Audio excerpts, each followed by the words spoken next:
Okay, here's my chocolate chippy disclaimer number 1. This post may include brief lyrical references, movie quotes, or public commentary used solely for educational, reflective, and humorous purposes. No full lyrics, audio tracks, or commercial use are intended. All rights remain with the original creators.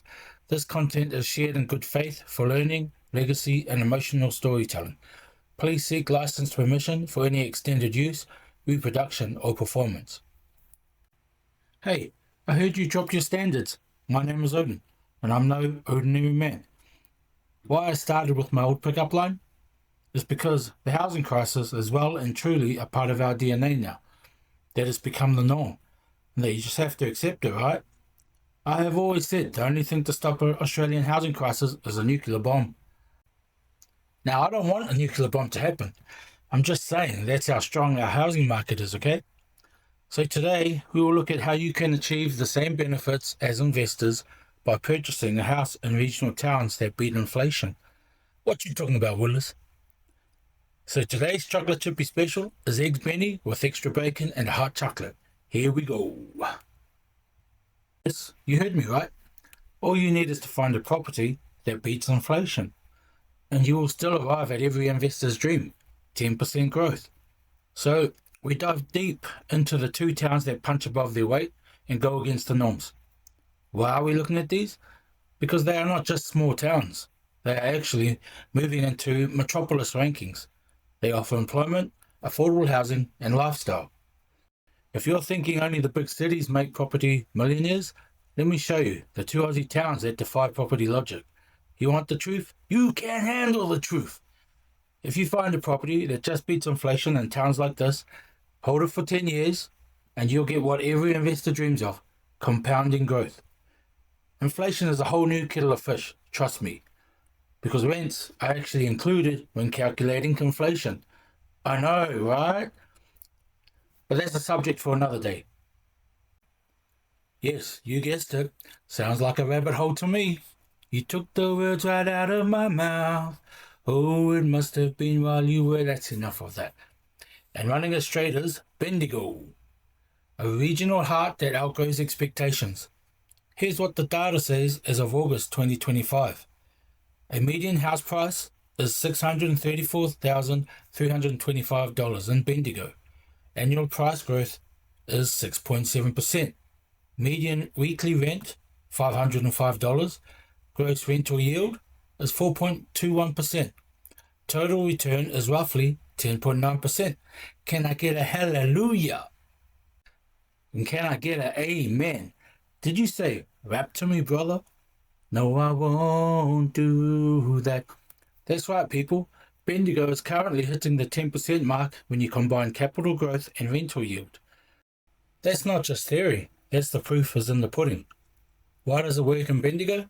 Well, you have affordable entry point, which means median house prices still under 650k.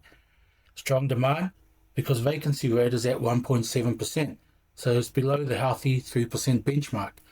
Development pipeline is $819 million in new projects, but demand still outpacing supply. Income growth, household income's up 23% since 2016. So Bendigo blends cultural depth, affordable prices, and regional infrastructure, making it a magnet for buyers and investors. Housing demand across the board from heritage homes to lifestyle blocks near suburbs like, I hope I get this right, Neilborough and Strathfieldsay. Bendigo sees consistent activity across all buyer types. Bendigo, once called just a country town, now it's a regional metropolis for both heritage homes and lifestyle blocks. Bendigo proves that with culture, jobs and infrastructure, regionals can outperform the capitals. Here are some foot-in-the-door properties we found in the $475,000 to $650,000 mark. Okay, all in Bendigo, the CBD area. So we've got 94 Hargreaves Street. Asking price, $475,000 to $495,000. So 2-bedroom, 5-minute walk to Bendigo Station. It's right on the CBD fringe. Walk to shops and cafes. What we have next, guys, is a double header. So we have Unit 6, 125 Mitchell Street. Asking price, $570,000 to $600,000. It's a 2-bedroom unit, 3-minute walk to bus interchange, surrounded by restaurants and retail.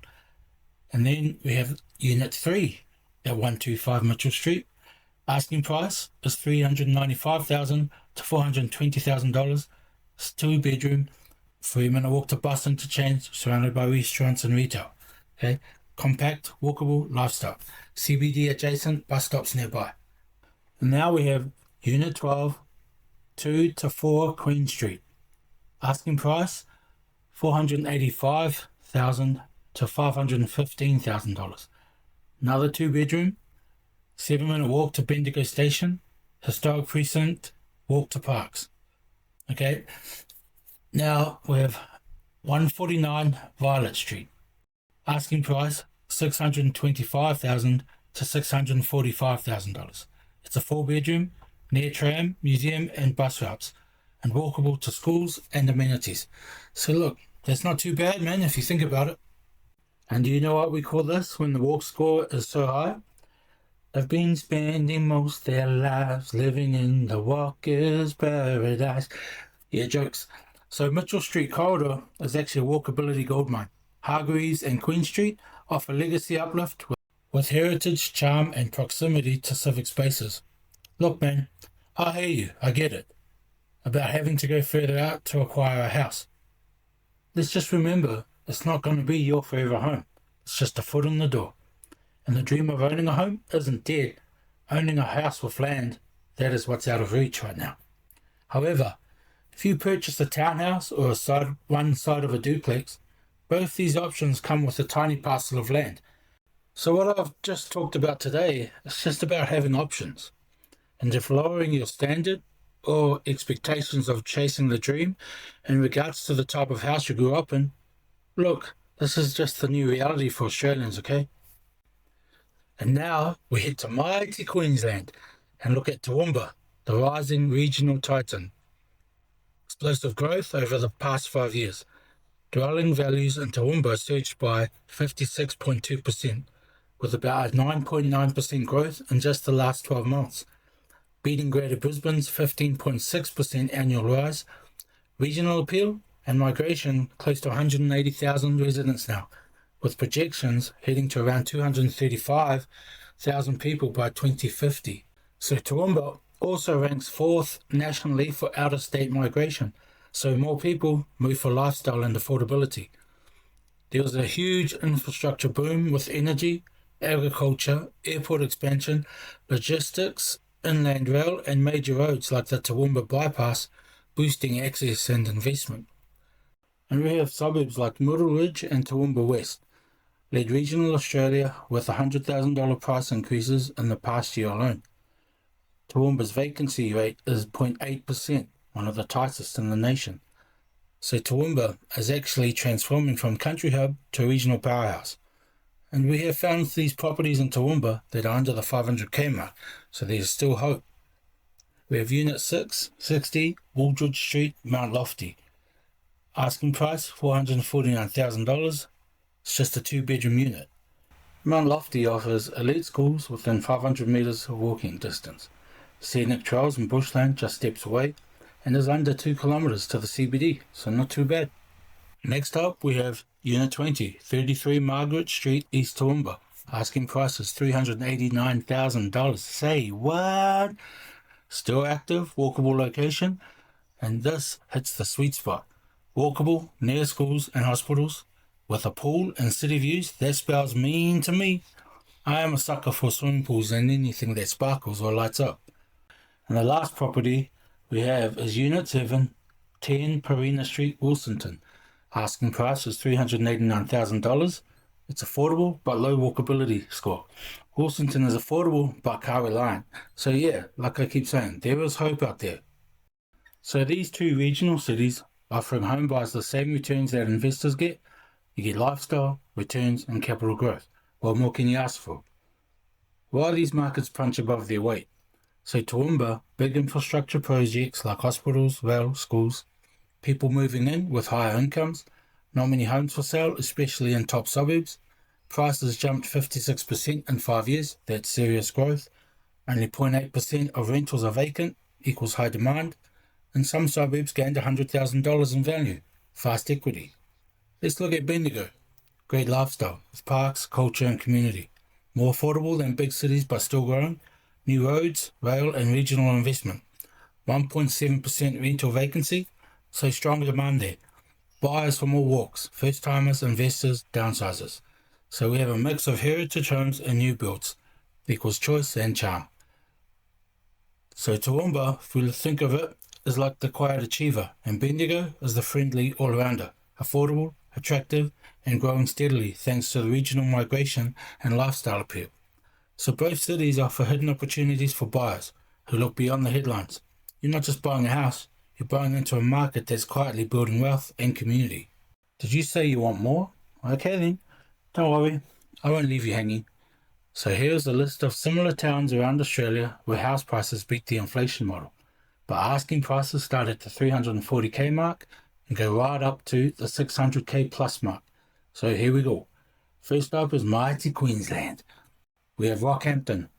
Asking price starts at 345k, making it the most affordable in Queensland. That's pretty cheap, man. And then we have Cosgrove. That's near Townsville. Asking price around the 627k mark. Move down to Moreton Bay, we have Murrayfield, Burpengary. Asking price around the 650k mark. Then we head down to Logan, where legends are made, like me. But we have to go out bush. We have Yarrabilba, Flagstone, Greenbank. Asking price around 639k mark, and it's the fastest growing LGA in Queensland. Strong rental demand, infrastructure boom. Now we're going to cross the border. We have Geraldton in Western Australia.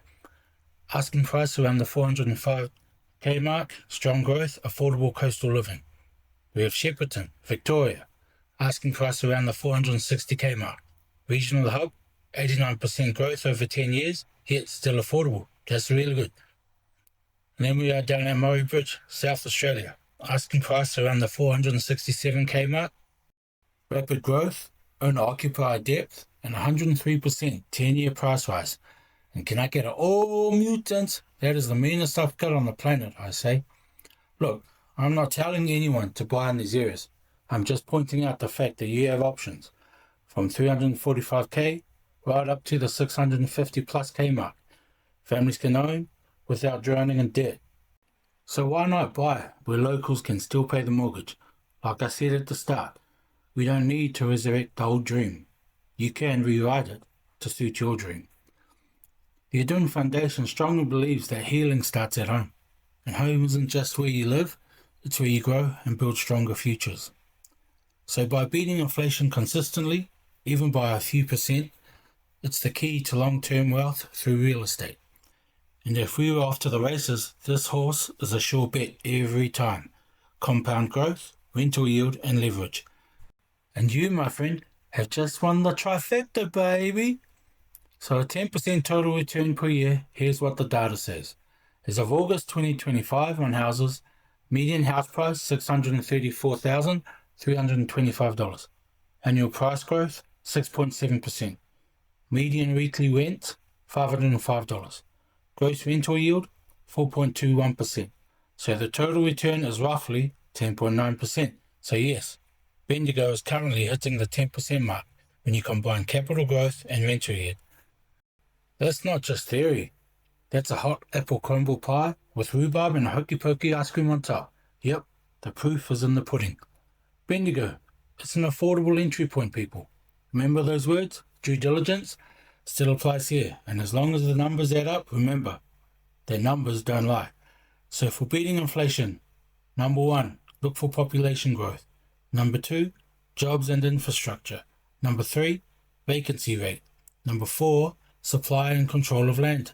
Last of all, affordability. Now, if you're wondering why am I doing this, it's because I am no ordinary man, and this is my purpose, and it's to honor my beautiful boy Amra. If this mission aligns with you, should you accept, come, let's build this together.